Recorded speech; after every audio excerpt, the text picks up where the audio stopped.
corruption.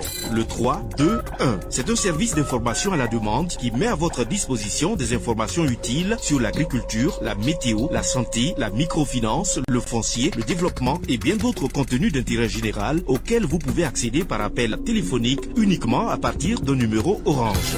3-2-1. Un service de Viamo Burkina.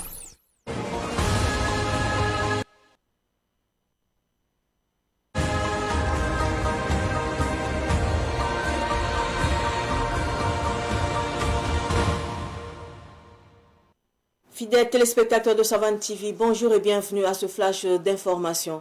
Le gouvernement burkinabé a créé l'Autorité nationale de coordination du foncier ANCF. Elle a pour mission de coordonner et d'accélérer tous les processus en cours en termes de digitalisation de la gestion du foncier. Aussi, cela va créer les conditions d'une transparence dans ce secteur et surtout favoriser la gestion de l'appurement du passif du foncier. L'adoption de décrets de création de l'ANCF intervient dans un contexte où la gestion des actes et titres d'occupation des terres est entravée par un manque d'informations fiables et de procédures clairement définies, ce qui entraîne des problèmes tels que la spéculation foncière, des lourdeurs administratives et des pertes financières pour le budget national et local.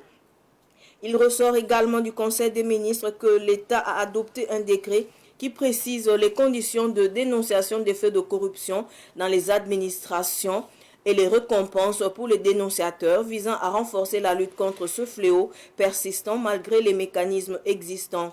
La nouveauté, c'est que les dénonciations pourront désormais se faire directement à la présidence. La société sucrière de la Comoé SN Sosuko a un nouveau directeur général. Il s'agit de Djakaridja Emma Ouattara. Il remplace à ce poste Séraphin Dombélé. La nomination de ce dernier, le 7 février, a été suspendue par le Conseil d'État suite à des contestations de l'actionnaire principal, la société Sucre Participation.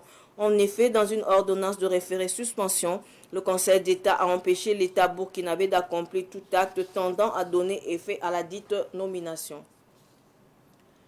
Lutte contre le terrorisme à Djibo dans la région du Sahel. Les commandos du 14e régiment interarmé ont lancé un assaut contre un groupe de terroristes.